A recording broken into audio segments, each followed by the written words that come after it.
Approval of the previous meeting's minutes. Can I get a motion and a second?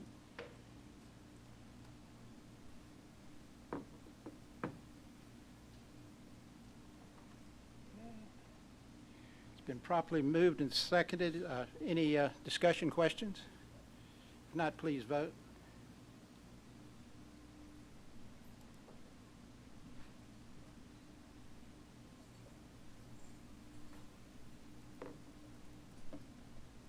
Motion passes. The next item on the agenda is a resolution authorizing the contract of award utilizing the State of Georgia contract for purchase of Wi-Fi telecommunication services, and that'll be led by our Assistant General Manager of Technology, Tyson Morris. Tyson? Thank you. Good morning, Chairman Pond, Vice Chair Durrett, Mr. Hunt, Mr. Hurley, and other members of the Business Management Committee. My name is Tyson Morris, and I'm the AGM CIO of Technology.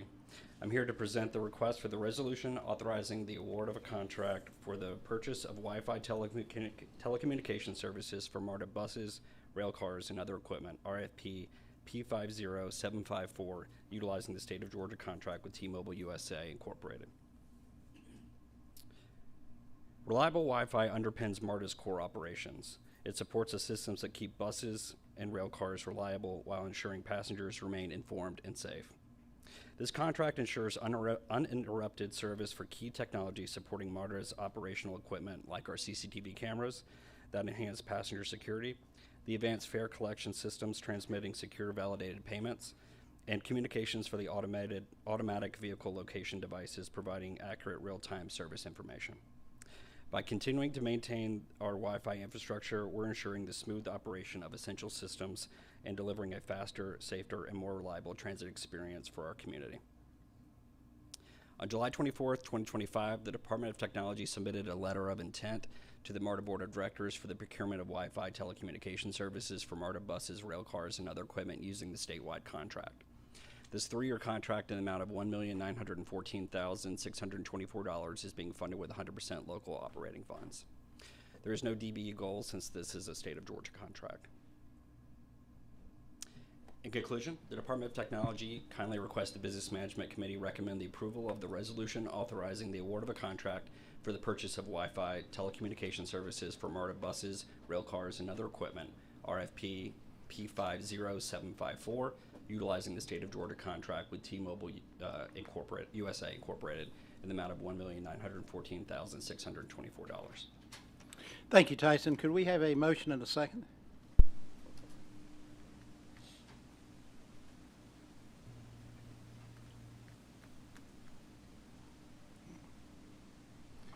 It's been moved and properly seconded. Are there any questions for Mr. Morris?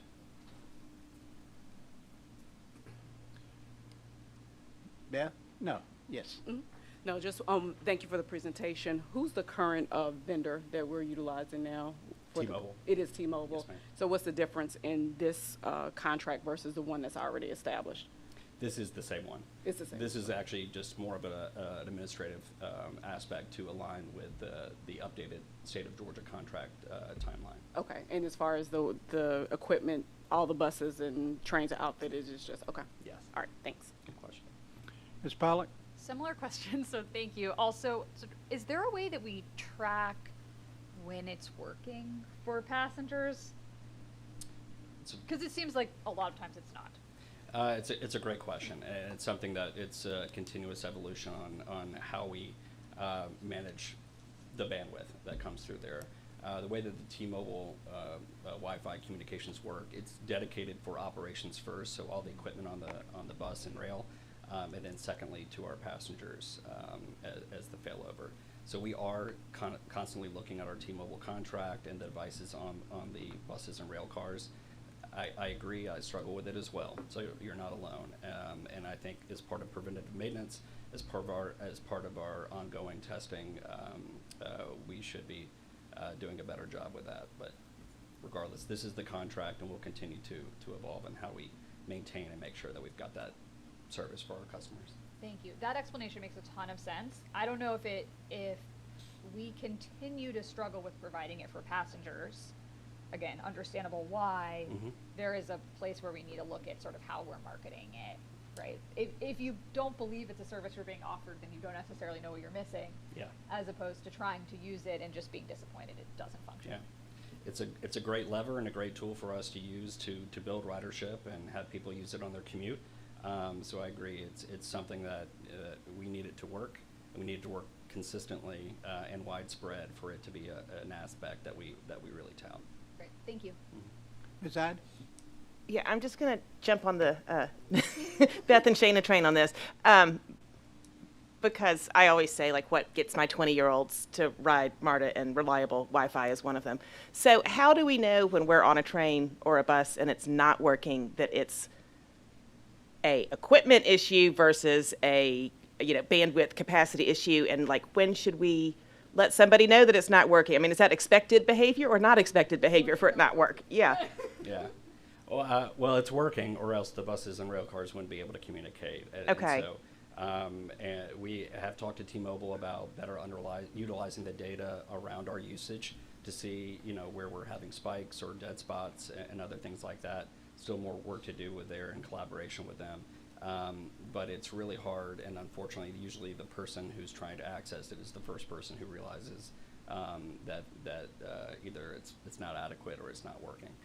There's also a lot of stigma about potentially using free Wi-Fi, right? A lot of people with security issues, they don't necessarily join it. So it's a paradigm shift. It's a way of thinking for our customers, but ultimately, making sure that the service is working, doing more routine checks, going out there in the field and actually testing it as well, and then even testing it when it comes into the garages and the train yards for maintenance. Testing that as well.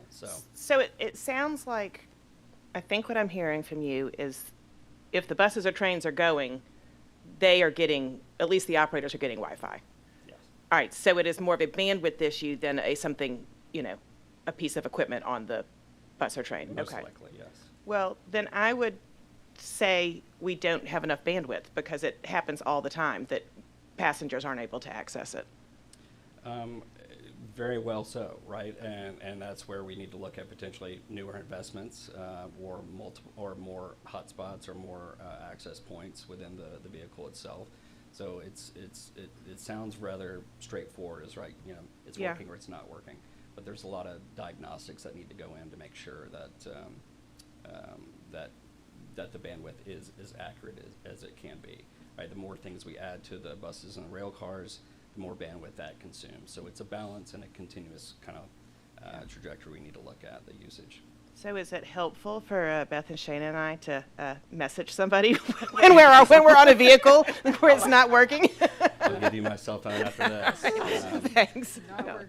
All right, thanks. And I'm sorry, and I know this Ms. is probably not Beaufort where you Harris? wanted to I go, think there are but going to be any questions. That's exactly, great. no. So as the operators, the bus and the train operators, my assumption would be that there's a separate platform for their Wi-Fi access that wouldn't be where the community user would have it on there. As far as a separate login that's secured, and then there you have the free login that we would use as riders. Is that, or is it all on the same? It's all on the same account and in the same architecture setup. Okay. So once again, it's more or less giving priority to the actual applications and equipment on the buses first. Okay, and is that the same? Because I've never really thought about it. I would just think that there would be a separate system designed for the operators, and then there would be a separate system designed. But like I said, I'm no IT expert, so. From a security-wide standpoint, and from without getting too far into Right. the details, they are separate, but they go over the same I network. got you. And then the other piece of it is, like, I'm assuming, just from what I remember years ago, T-Mobile, when I was in Europe, that was obviously the preferred user, so that is it's a good thing for the FIFA World Cup coming over. But I guess my other question is, do these connectivity issues impact Verizon, AT&T? Is that why? Because sometimes I'm on the train and I'm like, what service provider they have, because they have been on their phones the entire time, where I'm on Verizon, and I get, like, when I'm on it, it's spotty connectivity. So is that something that is a issue? It's a great question, right? Georgia Telecom is is great in Europe as well. So we do have contracts with all three major providers in the U.S., right? And they all serve different purposes. You know, whether or not it's looking at whether or not it's the coverage of the provider itself, or it's in our network configuration. I would say it's more or less there's things that we can do to control on our side, versus saying it's a Verizon issue or an AT&T issue and T-Mobile issue. Okay. All right. Thank you. Ms. Pollock? Yeah, I'm sorry, I'm back with another question. I've never noticed it, but do we have Wi-Fi or hotspots in stations? I'm particularly thinking of the subterranean ones on the north-south line, Pastry Center, where I don't know who has service there, but is that something we've looked at? And yes, basically.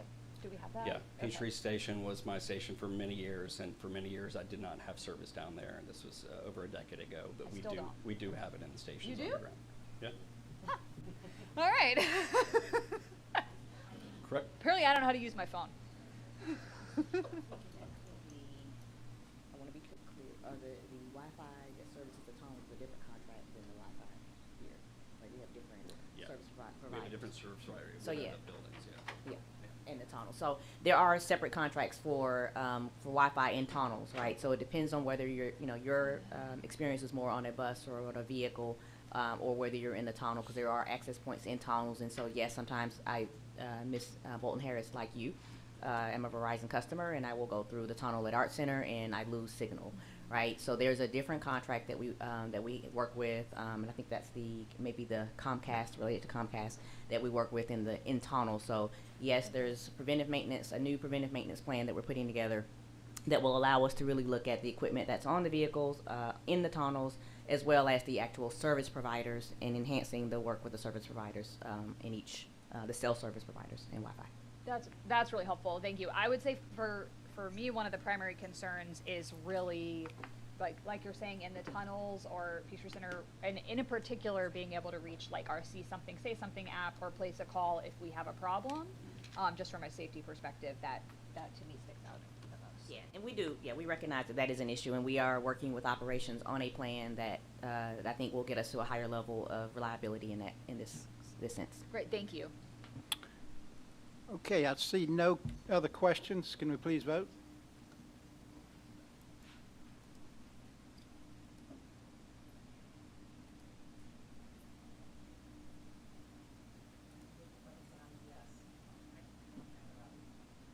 I think we're missing somebody. It's me. Okay. Okay, motion passes.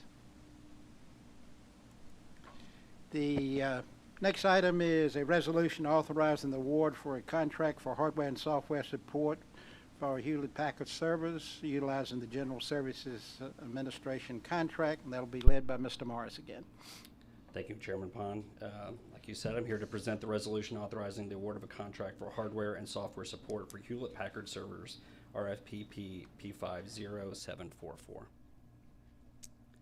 This contract renewal is about safeguarding MARTA's core IT infrastructure. Our Hewlett-Packard servers form the backbone of the systems that support MARTA's daily operations.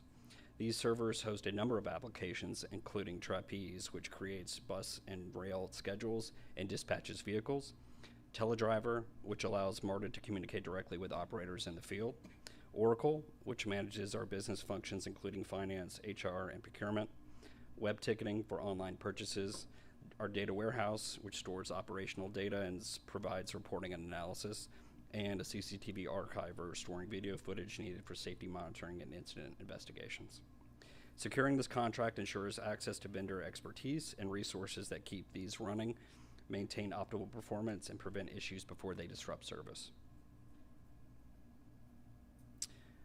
On May 22nd, 2025, the Department of Technology submitted a letter of intent to the MARTA Board of Directors for the procurement of hardware and software support for Hewlett-Packard servers utilizing the General Services Administration, or GSA, contract. This procurement in the amount of $358,755.64 is being funded with 100% local operating funds from the FY 2026 budget. And there is no DBE goal since this is the GSA contract.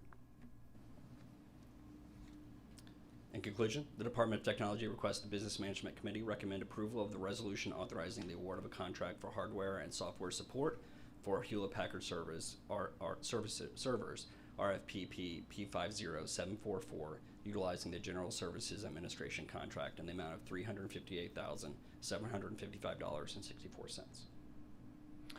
Thank you, Tyson. I'll entertain a motion and a second, please.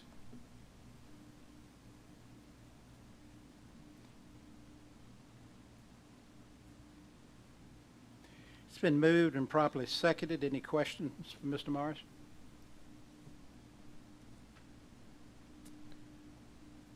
This isn't Wi-Fi, so I was about no to say, interest here. this is not as important, but Can- thank you. Can we please vote?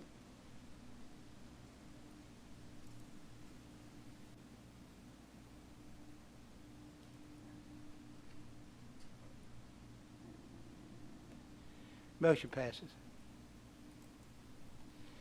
The next item is a resolution authorizing the rejection of bids received for the Wang aggregate redesign switch upgrade, and that'll be led by Mr. Morris again. Thank you, sir.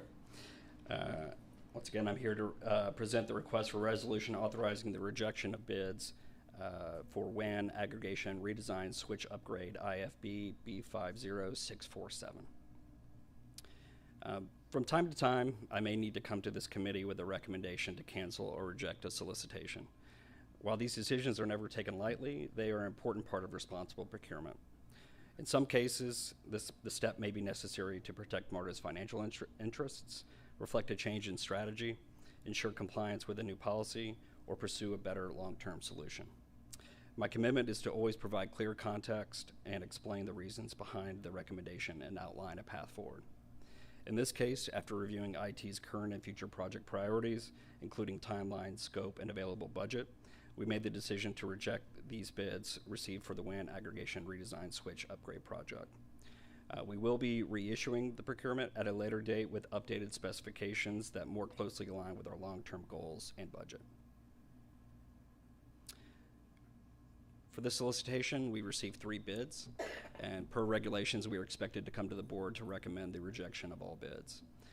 By doing this, like I said, the strategic step will allow us to secure a solution that will allow us to ultimately meet our immediate needs while still planning for growth and our operational efficiency and sustainability goals. So, in conclusion, the Department of Technology requests the Business Management Committee recommend the resolution authorizing the rejection of bids received for WAN aggregation redesign switch upgrade, IFB B50647. Thank you.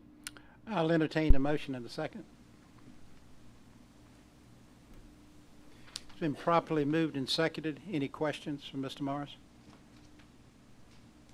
Can we please vote?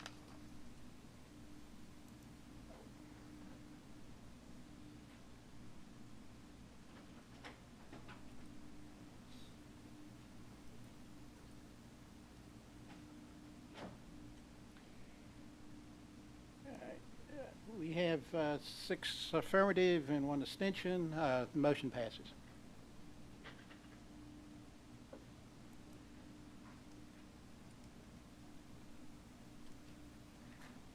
The next item on the agenda is a resolution authorizing the award of a contract for the mobile broadcast data plan services and machine-to-machine data plan services utilizing the state of Georgia contract. Mr. Morris? Thank you. I'll stay up here all day. I'm here to present the request for the resolution authorizing the award of a contract for mobile broadband data plan services and machine-to-machine data plan services utilizing the state of Georgia contract RFP P50758. Our operators use mobile broadband in the field to stay connected on laptops and tablets, while our fare boxes, cameras, and bus tracking systems use machine-to-machine or M2M data plans to talk to each other and send real-time information back to us. We also use this service with our ART passenger displays, which provide accurate arrival and departure times in our stations and at stops, our police drone program enabling live video feeds to assist with safety incident response and operational awareness, and our radio towers, which maintain critical voice and data communications throughout our service area. By maintaining these broadband and M2M data services, we're ensuring our teams have the tools they need to respond quickly, make informed decisions, and deliver on MARTA's commitment to safe and dependable transit service. On March 2025, the Department of Technology submitted a letter of intent to the MARTA Board of Directors for the procurement of mobile broadband data plan services and machine-to-machine data plan services. This 3-year contract in the amount of $815,197.32 is funded with local operating funds. And there is no DBE goal since this is a state of Georgia contract. In conclusion, the Department of Technology requests the Business Management Committee recommend approval of the resolution authorizing the award of a contract for mobile broadband data plan services and machine-to-machine data plan services utilizing the state of Georgia contract RFP P50758 in the amount of $815,197.32. Thank you. Thank you, Tyson. I'll entertain a motion in a second.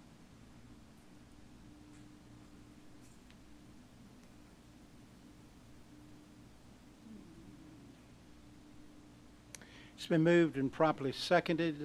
Any questions from Mr. Morris?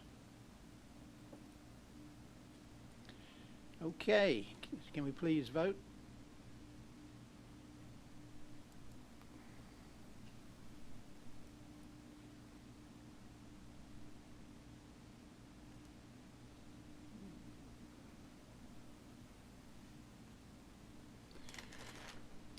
The motion has been properly passed.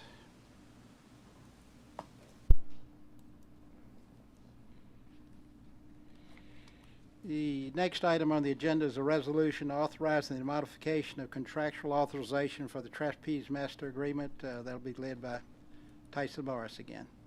Thank you, Chairman Pond. I'm here to present the request for the resolution authorizing a modification of the Trapeze Master Agreement to upgrade bus hardware P34149. MARTA's Transit Master System, which is under our Trapeze Master Agreement, powers the tracking and management of our bus fleet. 360 buses are already fitted with the newer hardware necessary for advanced navigation and real-time monitoring capabilities. This project completes the work by installing the latest version hardware platforms on the remaining vehicles, retrofitting older units, and adding vehicle intelligence and turn-by-turn navigation efficiency. Licenses. These upgrades ensure our entire fleet operates with modern technology to improve efficiency and service reliability. Upon approval, the task order will be funded with 100% capital funds from the approved FY26 fiscal year budget. The current contract value is $44,952,910.60. The additional funds being requested are $3,868,591, bringing the total contract value to $48,821,501.60. An audit was performed and was deemed to be considered a fair and reasonable and is supported with sufficient documentation. An internal audit graded this as a low risk. No DBE goal was assigned for this single source procurement. In conclusion, the Department of Technology kindly requests the Business Management Committee recommend the approval of the resolution authorizing the modification in the Trapeze Master Agreement to procure the hardware and software to upgrade Transit Master bus equipment, increasing the maximum contract value to $48,821,501.60. Thank you, Tyson. Entertain a motion in a second.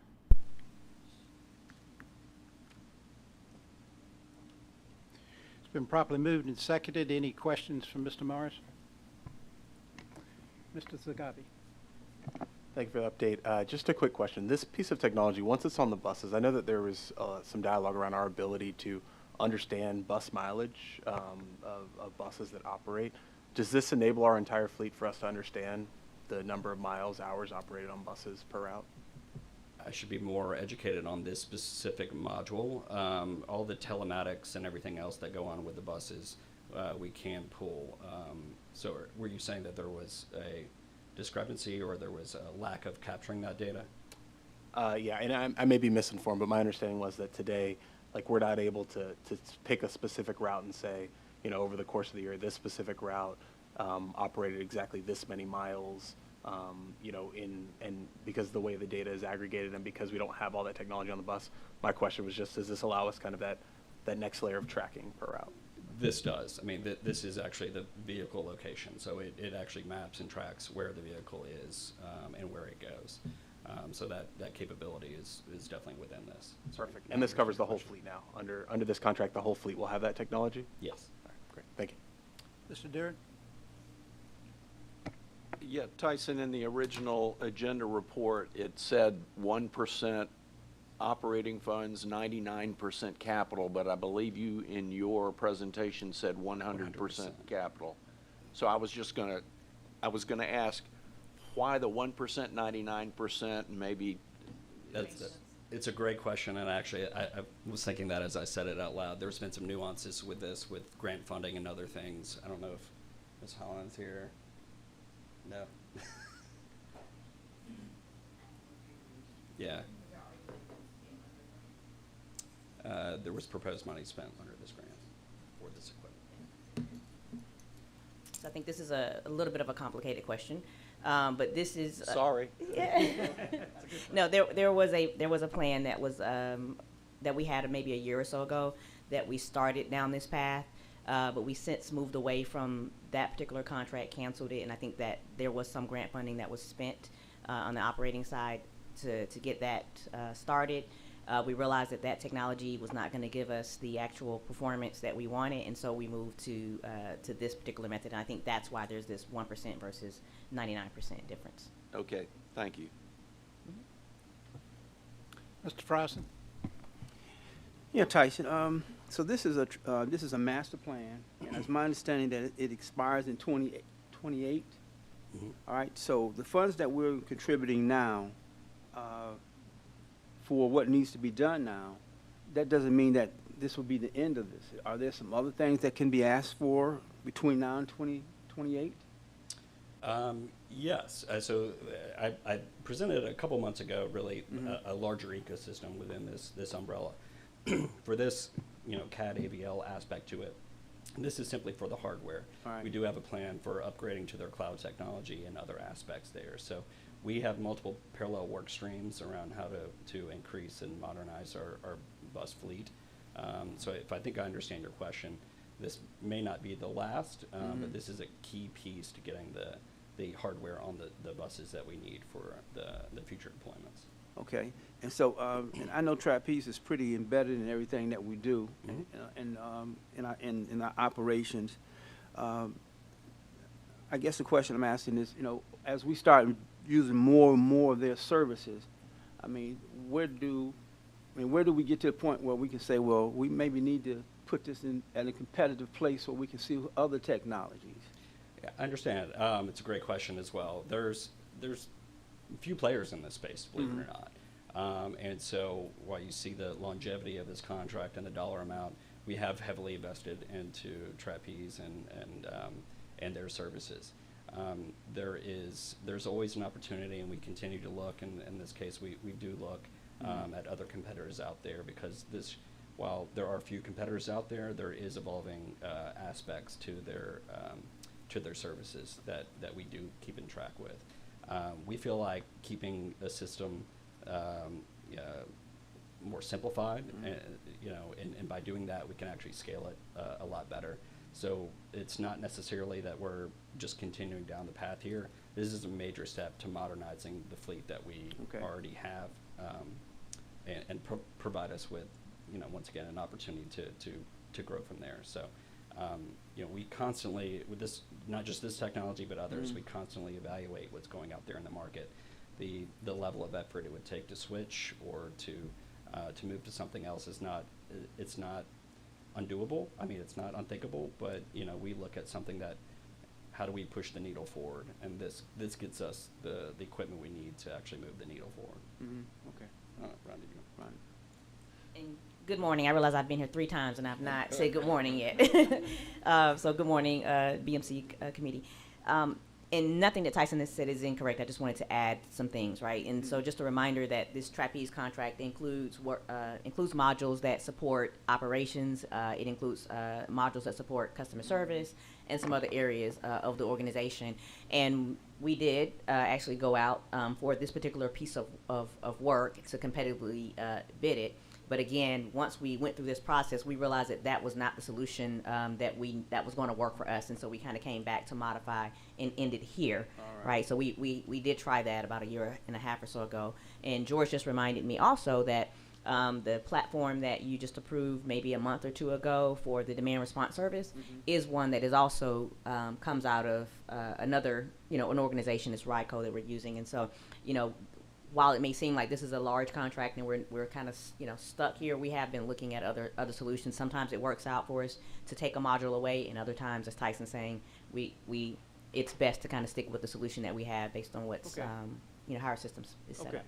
Okay, that makes me feel a little bit more comfortable that we do have the option to look at having other modules that we could use and not necessarily use theirs, and still be able to have a contract, because they do have so much of what's going on in our operations in their platform. Yeah. Okay, but I just want to make sure they understand that we want to make sure that they perform to the level that's expected, because there are other players out there. Understood. That's always in the sight. Okay, all right, thank you. Ms. Hardage? Great. All right. I think it's more a statement than a question, but Okay. in industry standards for which we have to look at what our across the country, what everyone's doing with this, I'm assuming that we do that.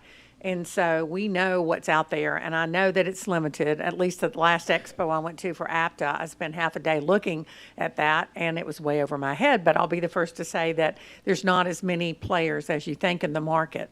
Similarly to how there's not as many people making buses as there used to be. So I appreciate what you're doing, and that we understand that we're being as competitive as we can with the market we're dealing with. Thank you. Absolutely. Thank you. I see no more questions. Can we please vote?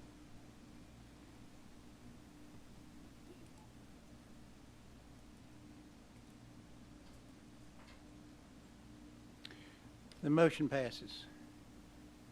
Tyson, you think you can do one more? I can muster through it if y'all can. Okay. Last one.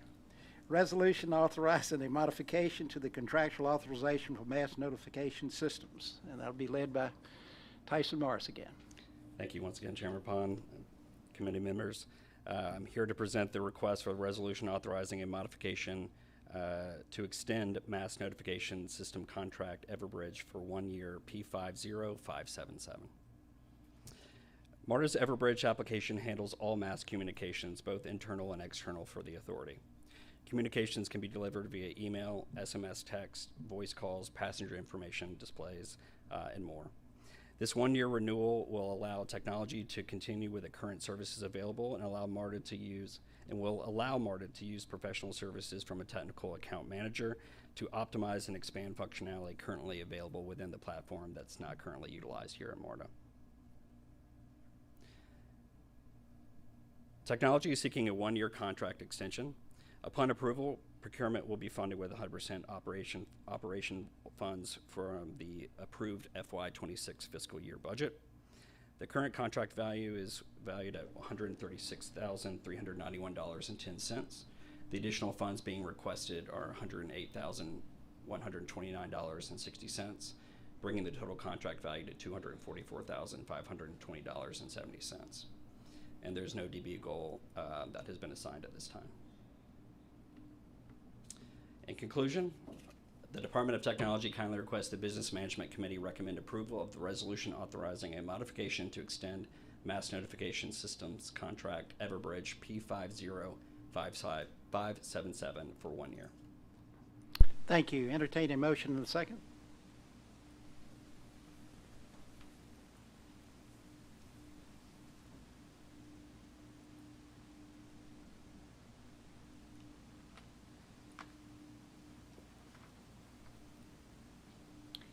It's been moved and properly seconded. Any questions for Mr. Morris? Ms. Jones? I will see. If I can find Jay. No. Ms. Jones votes affirmative? It's not. All right, the motion passes. Oh. Yes, Mr. Sagabi.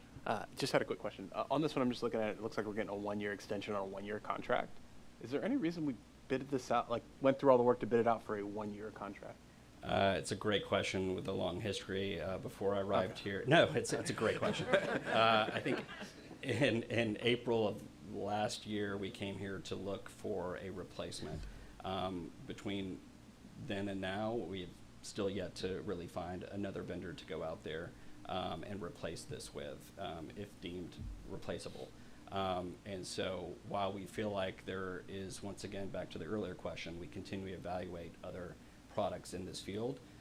This is a great capability that we're not taking advantage of to its fullest extent, and we would be remiss if we didn't continue with the service to utilize the account manager and other ones to expand its capabilities and communicate better with our riders and our employees.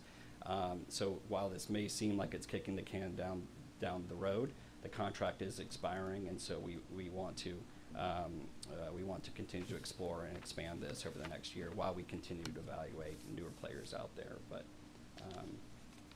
right now it's a good tool that we want to continue to support. The motion is passed. I see no other matters before this committee, so this committee meeting is adjourned. Thank you so much.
All right, I'm going to go ahead and call to order the August 28th Planning and Capital Programs Committee meeting for MARTA.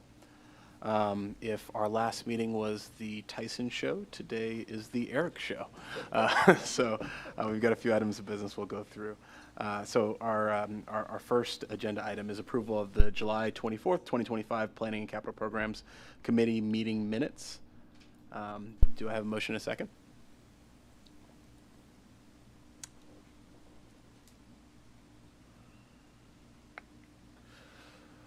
All right, it's been moved and seconded. Any discussion?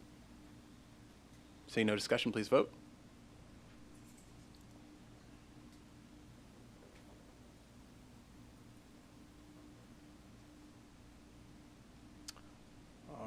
Motion passes. We'll head on to the second agenda item, resolution authorizing a modification and contractual authorization for station phones Phase 2, IFB B5041-2.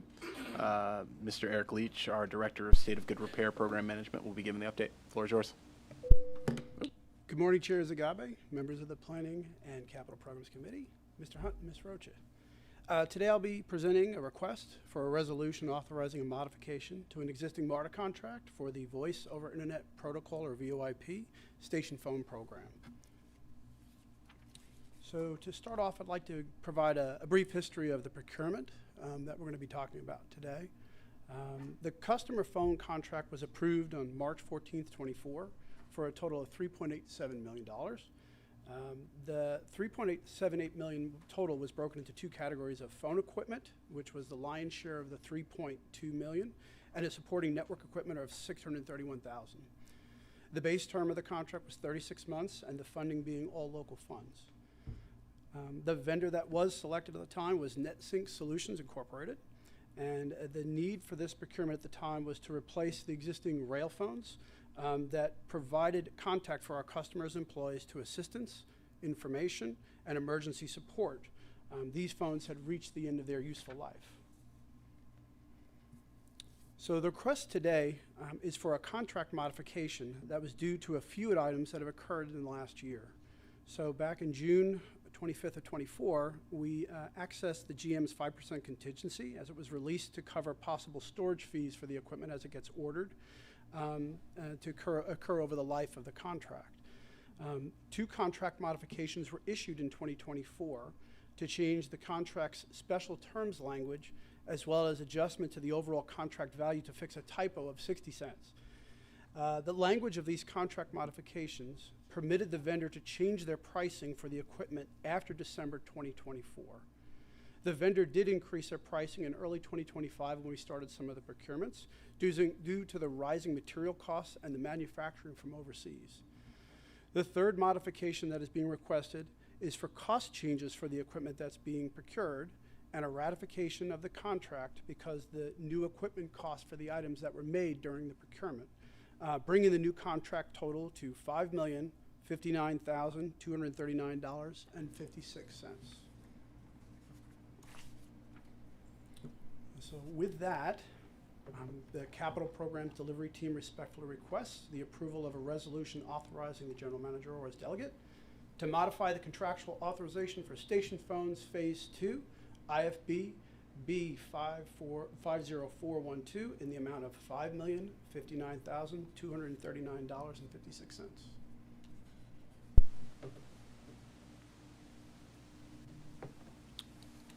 All right, do I have a motion and second on this? I say I do. So any discussion, I'll pass it to Chair Ide. Do you know when the equipment will start to be put in service? So we actually have at 5 points. We've deployed most of the single button phones, and so they're actually out there now in use.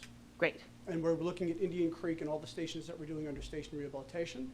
We're getting ready to release one of our CMAR partners to do 7 stations now in an attempt to try to get the stations done before World Cup. And the planning and the schedule that we have right now looks like we should get it done. Perfect, thank you. Mr. Frierson. Yeah, you mentioned that the equipment was purchased. Has all the equipment been purchased for the plan to install them for the entire project? So what we have right now is we have most of the equipment for the first 7 stations that we're going to do with the CMAR. Right. We had planned to try to purchase the remaining of equipment. The biggest thing we're having is storage because it's a lot of equipment. They're large pieces. So we've been looking to try to find places. Right now we do have one location that we're using, but it's almost completely full because we have a lot of capital projects that we're using as sort of that one storage location. Right. So that was the big reason for trying to stretch it over a multi-year. Is that we knew if we tried to take ownership of everything at one time, we really didn't have a place to put it. Okay. So we're trying to do it essentially in phases. But this first phase to get the World Cup stations done, and then the next phase is to continue to use our CMAR partners to just go ahead and do the remaining stations. Okay, all right, that's fair. All right, thank you. Dr. Bolton Harris. Thank you for the presentation. Just if you can go back over for me, because I'm looking at where the original contract was 3.8+ million, and now we're at over 5 million. So just kind of going back over that, if you don't mind. Sure. So the original contract was a 4 million. It was 3.8, and then there was an increase for storage fees. So that got it to the 4. Okay. And then from that, the additional funds and the ratification were really coming in because of the contract increase of the materials that the vendor Okay. had. Okay. So really, it's just adding cost of the same materials that were prepared. Okay, I just want to clarify. Thank you. Sure. And just last question from me. Is it fair to say, and I know this isn't possible for a number of reasons because we execute things over time, but if we order all of these, you know, in 2024, that like these costs are fully incurred because of the timing of rolling out this and the tariffs and other increases that have occurred to material costs over time. Is that fair? Exactly. Yeah, and that's really what it's been. All right. Perfect. Thank you. Seeing no more questions, please vote.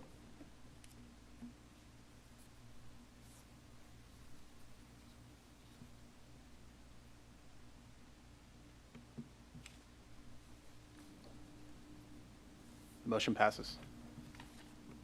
All right, we'll head on to our third agenda item, resolution authorizing the award of a single source contract for station phones 3, single source number RFPPP 5075.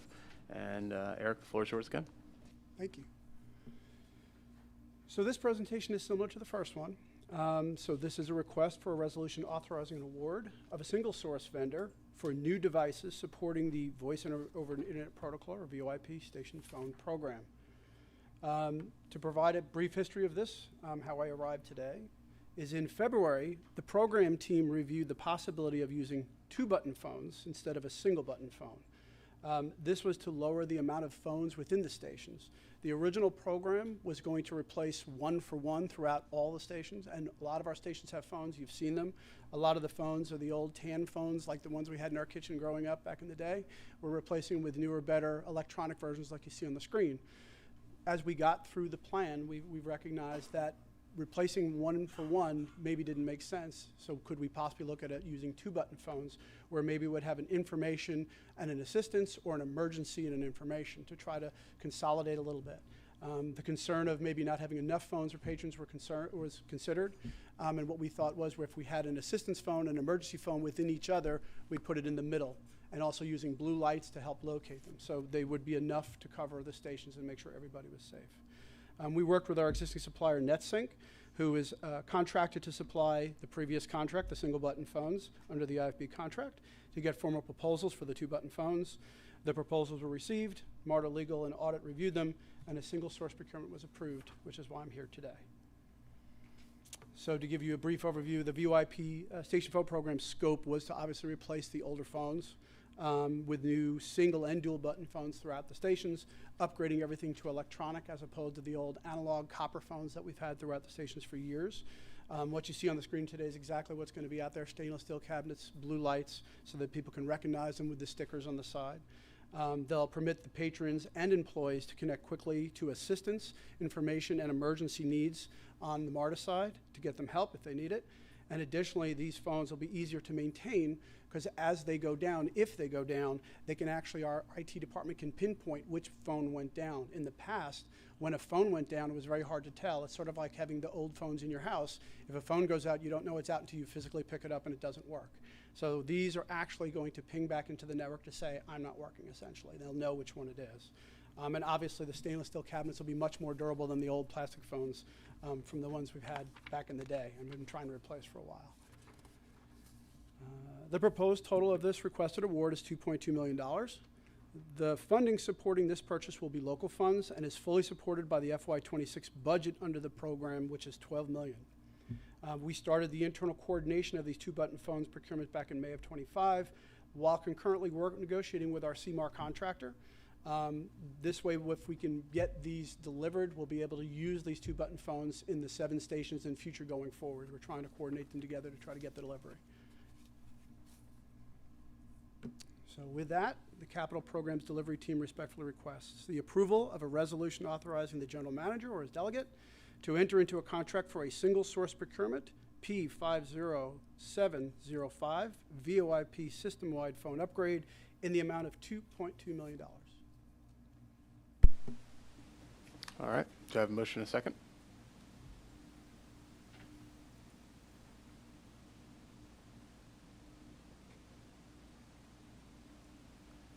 Seeing that's been moved and seconded, any questions?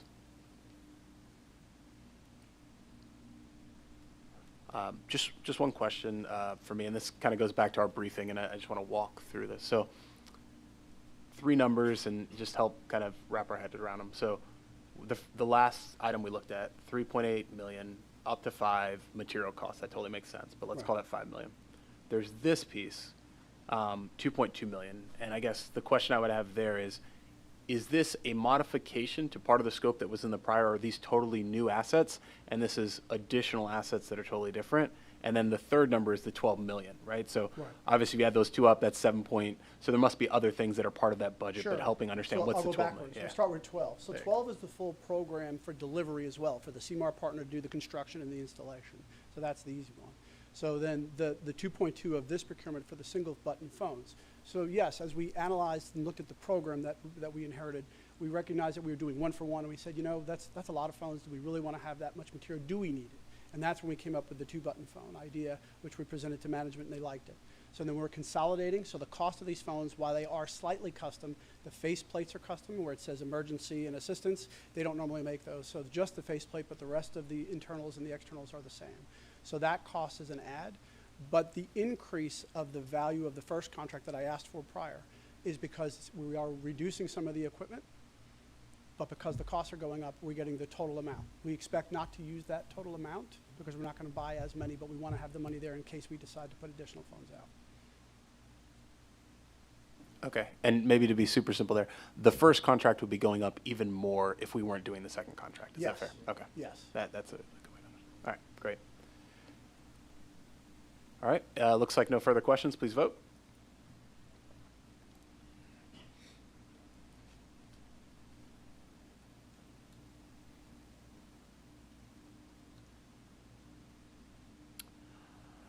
The motion passes. Are there any other matters to bring before the committee?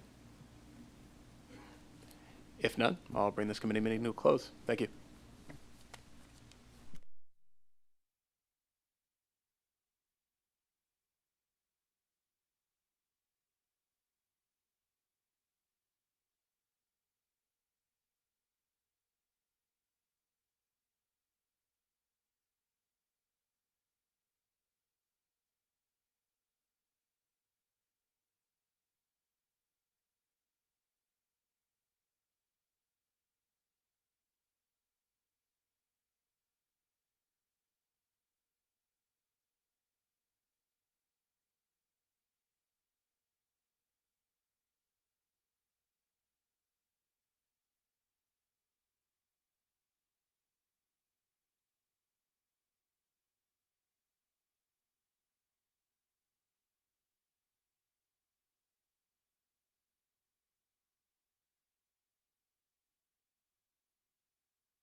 move into the Ops and Safety Committee meeting, I need to make an appointment of a new chair because our chair, Thomas Worthy, stepped down from the board last week, I think 2 weeks ago.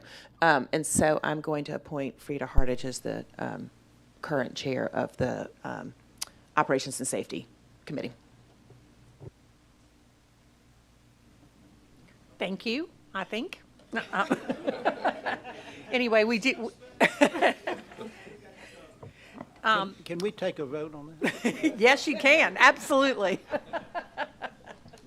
And we can discuss, and this can be for as long as you, or as short as you want it to be. Okay, going forward this morning, with our Operations and Safety Committee, I need approval of the July 24th, 25 Operations and Safety Committee meeting minutes.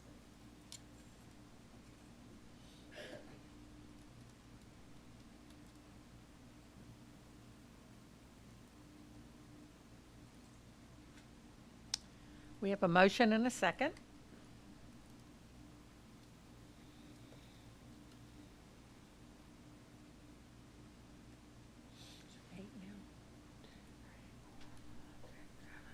There's 9. Oh. Okay. I think we have one person that didn't vote, but I'm still trying to figure out who that is. There we go. We got it. The minutes are approved. The next item on our agenda is a resolution authorizing a modification in contractual authorization for commercial doors and installations, RFPP P50202. Sean Thomas, Director of Facilities, good morning. Good morning, Chair Hardage, Mr. Hunt, Mr. Lopes, and Operations and Safety Committee members. My name is Sean Thomas, Director of Facilities, and if I may, I'd like to bring your attention to agenda item number 2. And this is a resolution authorizing a modification for the procurement of commercial door installation services utilizing General Services Administration Contract Agreement. Next slide. So as an overview of the topics I'll discuss today, I'll give a brief overview of the scope of work, a summary of the work performed to date, the financial analysis, and a recommendation. Next slide. Thank you. So in 2023, the authority utilized a GSA agreement with DH Pace to consolidate multiple purchases into a single contract agreement. This approach streamlined procurement of equipment and the associated installation services for a much quicker and nimble approach to resolving known security issues throughout our stations, garages, and other facilities. This agreement provides a mechanism to replace garage doors, security grills, emergency egress doors, and various pedestrian doors and vehicle entry points throughout our system. Next slide. So here are some images of some examples of some of the work performed to date. To the far left at the top, you can see the yellow arrows that are pointing to some of the damages that were preventing this entry point from being secured. And to the bottom left was the new security gate that was installed, and that was at Midtown Station. In the middle at the top, this shows at the top some of the damage that was incurred to one of the security grills at the Dome/SEC station.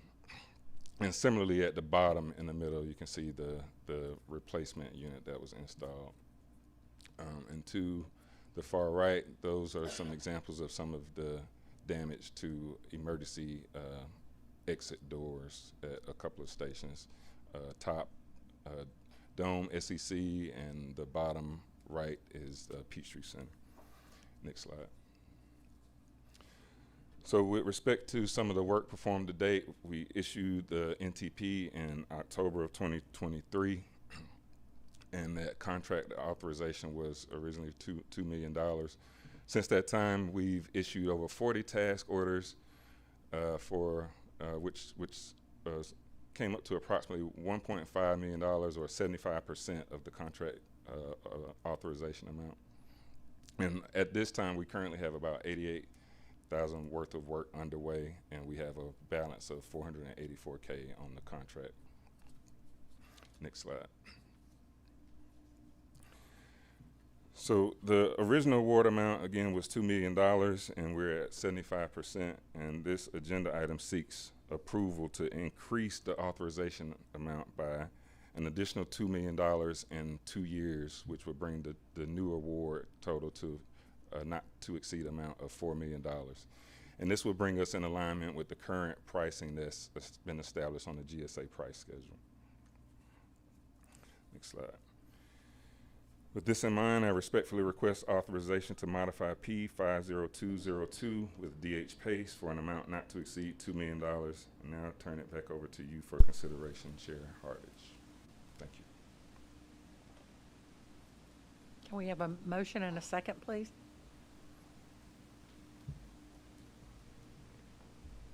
It's been properly moved and seconded. Do we have some questions? Ms. Pollitt? I have two separate questions. One, do we know if the gate at Decatur is broken and that's why it's always down? So I can make some assumptions. I think you're talking about, is that on the Church Street side? Uh-huh. It's always down. I don't think there's an issue with it, but I'll find out. Yeah, I would love to see it open. Absolutely, absolutely. Not super welcoming when it's down in the middle of revenue service. Understood. We will look into that. Thank you. And then the second is just, is this going to be an opportunity potentially for Catherine's team to do some art installations on some of the ones that are more solid? That's a great question. I can definitely follow up with her, and I'm sure we can work something out a couple of locations. Okay, thank you. Hi, Ms. Jones. Morning. It says that 1.5 million is authorized, 88,000 currently underway with 484 balance remaining. Can you break that down for me a little bit more? Why is there, I guess, such a lag in what's currently being worked on? So yeah, so the original authorization amount was $2 million, and we were kind of issuing individual task orders for different locations. So what you see there is, to date, even though we haven't, there's still time and funding left to issue additional work orders, but the 1.5 represents what's been authorized up to this point as far as the work that we've authorized the vendor to do, as opposed to the actual contract authorization amount. And I just want to show a snapshot of where we are with respect to the work that's been done up to now. Understood, but authorized doesn't mean complete, does it? Yes, it does. And well, so I take that back, because there's a combination of stuff that has been authorized and completed, and there's some stuff that's been authorized, and there's generally been like a 8 to 12 week lead time on fabrication for some of the larger entry points at some stations. So so to that point, yes, you're correct. There is like a 8 to 12 week lag. Okay, thank you. Hi, Dr. Bolton Harris, please. Thank you. Just a question as far as like the original contract, $2 million, so the new award being an additional, a total of $4 million over the 2-year term. Why is it $4 million now? I mean, is it? I mean, how many? And then let me ask this: well, also, like, how many more projects do you expect to happen that would be encompassed in that amount?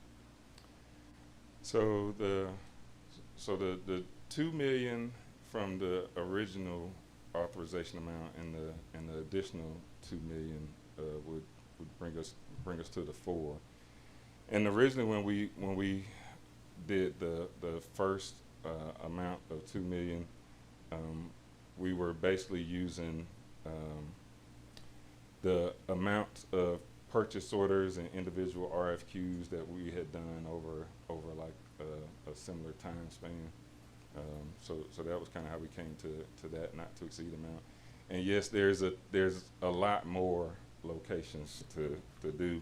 I kind of have some numbers here when I think about it, but just to kind of put it put it in context, if we broke down some of the different asset categories that we have for security, roll grills, we have approximately 174 of them throughout the stations. Garage doors or loading docks is 204. So there's a significant amount of work remaining to do, and of course the goal is to just make sure that every one of them is functional and that we're able to secure the stations at night and secure our garages and so forth. And then as far as like some of the damage on there, is this just from overuse or is this vandalism issues? Or? I love your questions. So this was a combination of both. So some of them are the original installations, right? In some stations, there are a couple of other stations, particularly in the downtown trunk area, where there is a lot of vandalism, there is a lot of unsheltered, and of course we're trying to fight and do everything we can do to make sure that we keep the station secure. Okay. All right. Thank you. All right, thank you. Mr. Frierson? Yeah, they're doing an excellent job at the Indian Creek Station in terms of the rehabilitation of the station. But I noticed that the gate that's there, they built a brand new frame at the entrance of the fare box of Indian Creek. But I've never seen that gate come down, and I didn't know if that gate is operational or if that's the original one. Do you know if they're going to replace that gate at that one or? So there's definitely quite a few discussions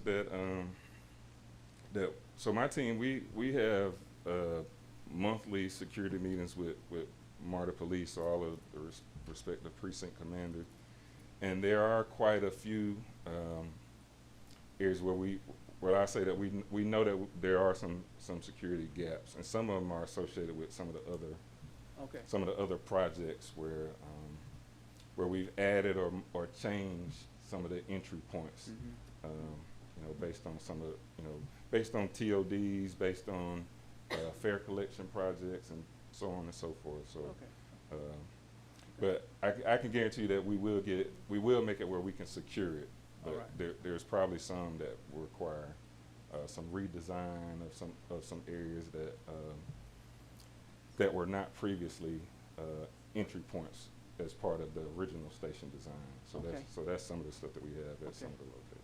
That's understandable. And then as this project goes on, they may, as we add to this, as you try to get all these done, there may be some additional funds needed to keep it going, right? If we're talking about trying to go through the whole system, deal with all these issues you're talking about, all the entries, points, gates, all of that. So that's understandable. Yeah, absolutely. I personally see this as something that almost never goes away, given the number of locations, the number of entry points, the number of emergency exits, and as stuff starts to change around our stations and for various reasons, there's going to always be a need for us to revisit some of this. Okay, all right, thank you. I like what you're doing. That's wonderful. Thank you. Thank you, sir. Ms. Jones? Thank you. Based upon your previous response, and of these 40 task orders, are all of those complete? I would say not all of them. I think so. For instance, there are probably some of them, the ones that we would consider complete. Once the installation is complete, we finish the lead time for whatnot. So the 40 is how many we've authorized them to do. But of course, that I don't know the exact number of them that are attributed to the 88K, but it's 88K worth of work that's currently outstanding that we've authorized them to do, and they've not yet completed. Okay, and then you said that there were a lot more projects to be done. With that amount of lead time, is this 2-year term long enough to get all the work complete? Again, I personally look at this as something that it will be continuous. Like it's I don't know that we'll ever get to the point where we've replaced and addressed every single door, every single emergency exit without having to go back and revisit for issues such as vandalism or for other issues that in some cases cause us to have to go back and revisit. There's I can think of some specific examples, but I don't want to upset police or anybody else for pointing out some areas where we know that we have problems at, and we're kind of inviting, folks to focus on those. But And it's good to be agile. I'm just thinking, if you have a list of priority projects that need to be done, can they be done within these 2 years?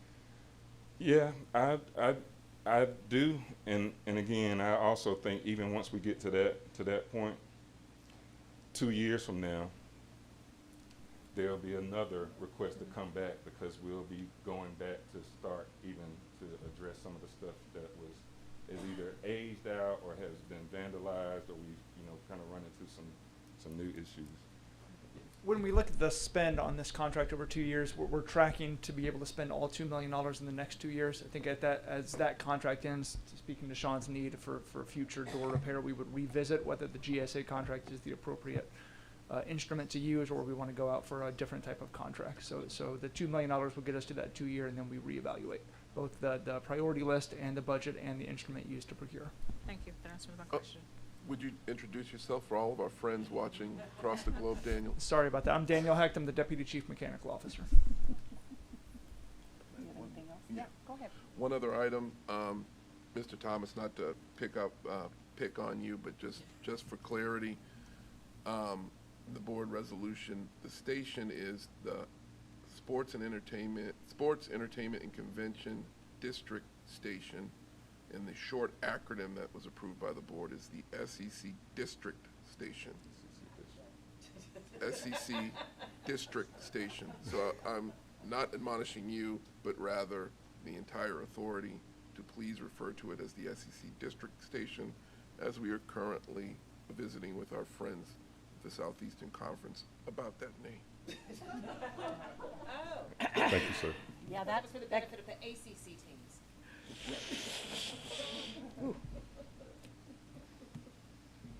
Is there any other discussion? We'll end on that note, and please vote.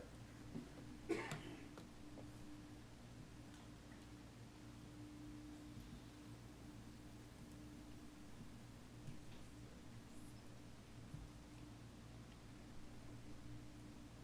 don't have anything.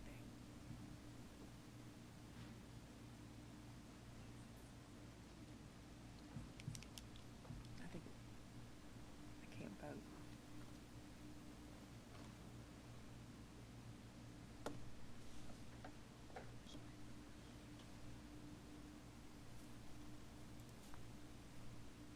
Okay, thank you.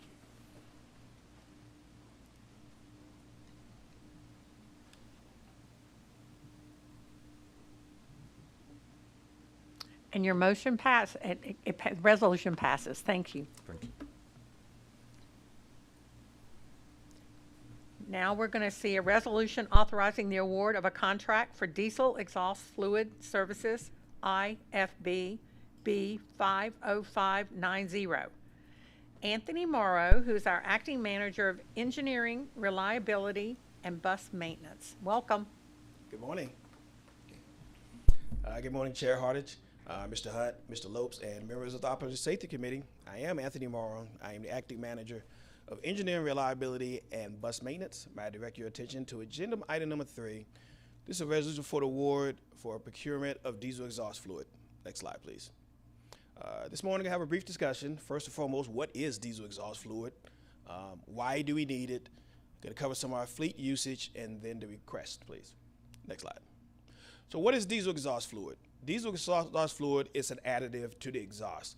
What it is 32% urea, 67% deionized water, and what it does, it attaches to the exhaust molecules coming out, and it cleans up the diesel exhaust to effectively making our diesel buses almost zero emissions. It eliminates 90% of the bad gases that's coming out of our engines. To the right, this is one of our diesel buses, and to the left, that's just a general illustration of what it is. You know, we spray it into the exhaust. It cleans up the exhaust to help the environment. Next slide, please. Why do we need it? Because the federal government says we have to use it. There was the Clean Air Act in the 1970s, and in 2010, they tightened up the restrictions to where pretty much any diesel engine over 72 horsepower has to have it. To the right, this is our L9 Cummins diesel engine. Is a 280 horsepower engine, puts out 1,000 pounds of torque, so that thing is moving. And this is in all of our buses. So we fall into the category that we have to use the diesel exhaust fluid to be in compliance with the EPA standards. Next slide, please. How much of it do we use? We use about 65,000 gallons of it per year. If you remember back in June, we was here and you approved the resolution for our diesel fuel. We use about 2.2 million gallons of diesel fuel per year. And diesel exhaust fluid is about 2 to 3% per gallon of that usage. So the 65,000 gallons is right there with what we need to have. Our main user of it is at Hamilton with the 224 buses. We do use some at Perry and Laredo with some of the diesel buses. We have about 20 non-revenue vehicles that use the diesel exhaust fluid. Next slide, please.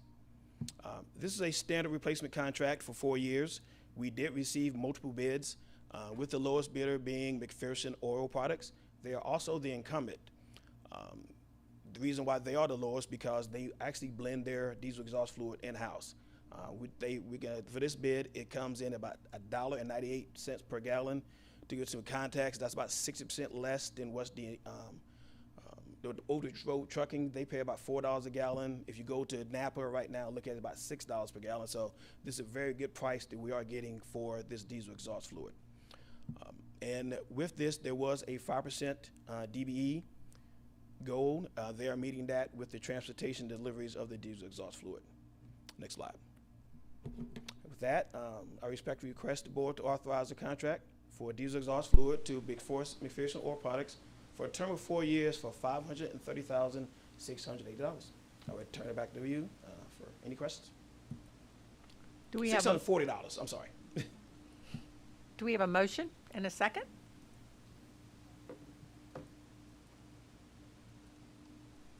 It's been moved and properly seconded. Do we have any discussion? If not, please vote.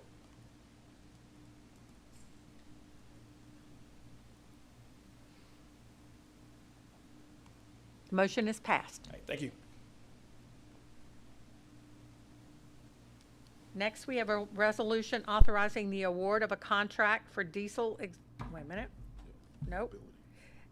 Sorry, I'm on the wrong line. Resolution authorizing a modification of supplemental mobility operations and maintenance services, RFP P43706. Kalisha Davis, Director of Mobility Services, welcome.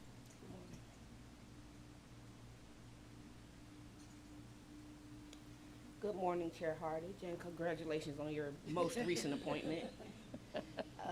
Mr. Hunt, Mr. Lopes, and members of the Operations and Safety Committee, my name is Kalisha Davis. I'm the Director of Mobility Services. May I direct your attention to agenda item number 4, a resolution authorizing a modification to supplemental mobility operations and maintenance services contract P43706. In May of 2025, the board approved a 3-month extension of this contract serviced by A National Limousine through September 30th, 2025 to ensure service continuity while solicitations for the contracted mobility services are being completed. Those procurements, which include reconsolidating operations, maintenance, scheduling, and dispatching services under a single contract, are still in progress with proposals being considered for award in accordance with MARTA's procurement policies. To mitigate the risk of service degradation and disruption as the procurement and the possible transition of contract service providers ensues, I'm requesting an additional 3-month extension through December 31st, 2025. Since onboarding in December of 2022, A National has consistently provided at least 20% of mobility service, often exceeding 30% of the daily trips, while meeting the DBE requirements. In FY25, they completed 136,097 trips. They maintained performance within the KPI requirements, supported special events and capital projects, and they were a key driver of mobility's recent 7-month streak of positive on-time performance. And I'm pretty sure Mr. Wright would agree that it was magnificent to see 90% 7 months straight. Given this performance record and the adverse customer impact that will result from the contract's imminent expiration, extending this contract is critical to safeguard service reliability and operational performance as the endeavor to procure the best possible contract for the authority continues.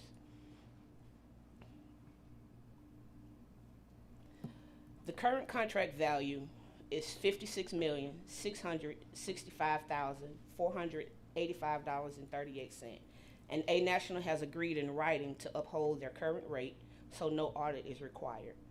The estimated cost for this 3-month additional extension is $2,966,662.57, increasing the contract value to $59,632,147.95. The Office of Mobility respectfully requests an approval of a resolution to extend contract P43706 through December 31st and increase its value by $2,966,662.57. Chair Hardage, I turn the matter back to you. Thank you. Can I have a motion and a second, please?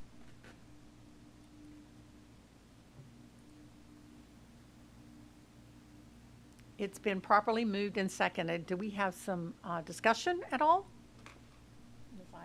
I just have a question, and whether whoever can answer it. So what is the status of the, I get it, this is an extension of the current, but what is the status of the solicitation for the new contract? Unfortunately, I can't answer that Okay. question because I've signed a non-disclosure. Okay. So, yes. Does anybody else in the room know? We're currently negotiating with the awarded vendor. Okay. It is getting dangerously close. Okay. All right. Thank you. Mr. Pond, did you have a question? Okay. Mr. Frierson. Yeah, Ms. Davis, I'm just curious. The system that is used to route the mobility buses. Yes, sir. I assume that that's connected to all the mobility buses. Is that fair? Correct. All right. What system is that? Is that? It's currently Trapeze Pass. It is. Okay. Yes. All right. Thank you. I'm sorry, someone just mentioned it. We're switching to ride code. Mobility is scheduled to start switching beginning of next year. That's good. Thank you.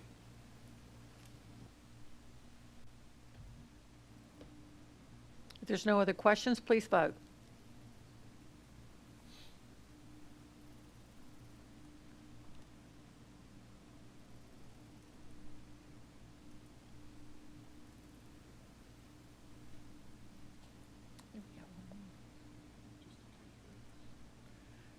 And the resolution passed. Thank you. Other matters that are available to you is our fiscal year 25 June key performance indicators are for information only in your packet, as well as a letter to inform the Board of Directors the resolution authorizing the award of a contract for the procurement of fuel fleet card services, RFPP P50760, utilizing the State of Georgia contract. Are there any other matters that need to come before Ms. I? Yes, I'm going to either put Mr. Lopes or Mr. Wright on the spot for a second. I know we have the KPIs for informational purposes, but I would love just a little bit of comment on them, because I hate to put KPIs out that show we're having operational issues without talking about what we're doing behind the scenes to address them. So I know we're not having a formal update on the bus work that we're doing, but if you can just sort of, for the board's purposes and the listening public, tell us the things that we're doing behind the scenes to work on these KPIs. Sure. I'll start with our bus transformation effort where we're utilizing the FESO organization to help install what I will call an operational excellence mindset. What is happening behind the scenes is a lot of work where we have actors from FESO embedded in our operations, looking for opportunities to improve processes, particularly around leadership development and and really trying to pull out waste and inefficiency. I would invite this committee, the entire board. We have set up a command center down on the second floor. Every day in our divisions, we have pulse meetings with operations and maintenance involved, stewarded by the leads from AFESO, where the operations are talking about where they can make improvements, seeking out quick wins, coming up with mini kaizens where we can, address an issue on the quick. I host a weekly headquarters pulse meeting Tuesdays at 1 o'clock, and I would invite the committee and the board to come attend. These are intense 1-hour engagements where the deputy chiefs, the directors, and other senior leaders in management go over the prior week's results and speak to the corrective actions that they'll be taking to address shortcomings to target and other things that we can do to improve outcomes. Well, that's all great. I just think it's important to always let people know we are aware of our shortcomings and we're taking action. When you think September, October, you all would be ready to sort of give the first readout? I think the resolution when we approved that contract said we would hear every couple of months. Yes, and in fact, we're working on that now. Okay, perfect. Thank you. Mr. Pond. Two quick things. I remember when we had our annual budget meeting and Jacob brought up the thought that maybe we need to refresh the KPIs and focus on 3, 4, 5 things were important. And at some point, I think that would be a good thing. You decide. And the second point is that we have these KPIs and we see them, but I think whatever the period interval needs to be, that ought to be presented to the board from the operation. I missed the last part of that. I'm sorry. KPIs, we look at this for information purposes only. Yes. I think at some point on some sort of interval basis, we need to have that presentation to the board. Maybe we can look at quarterly, which would be reasonable to maybe start next month and then do quarterly after that so we keep up with it, where it's informational on the other 2 months and once every third month you do an actual presentation. Sure thing. Okay. Does that sound fair? Yep. Yes. Yep. Sounds good. I was just going to follow Mr. Pond's comment. I was wondering if we can also see KPIs for missed trips, not just bus on-time performance. Yes, we measure that, so that is something, that's a report that I get every single day, and yes, that's something that we could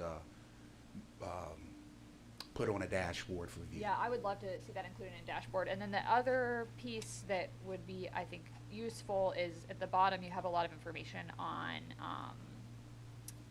the customer service and calls like that, but I would love to sort of see an aggregation of what calls are what is the content of the calls that are coming in.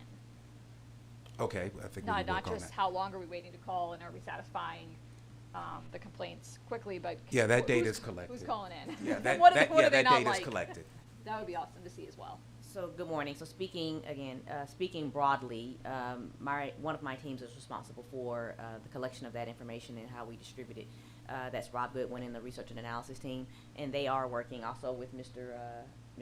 Parker over here regarding a complete rebrand, not necessarily a rebrand, but a refresh and a review of the KPIs that we are collecting, what we're distributing to the public. How do we make that easily understandable? And so, yes, we were kind of already thinking about how do we bring this forward, how often do we bring it forward, and how do we make it make sense for everyone. And then sharing, what are we doing about it, what are the driving factors with a working committee. And there's also, failed to mention, the Voice of Customer survey that we do. We also have an action committee that's working now, and they meet monthly to actually talk about, okay, what are the specific things that folks are telling us in these surveys, and what could we actually do actionable to make these, take this data, make it into insights, and then projects to remedy the issues that are being brought to our attention. Thank you. I'm not sure who was next. No, you go. Well, I will just say thank you for that on Rhonda, because I know you and I have talked about that in the past, that somebody having a less than satisfactory experience on the system doesn't necessarily lead to them calling the customer,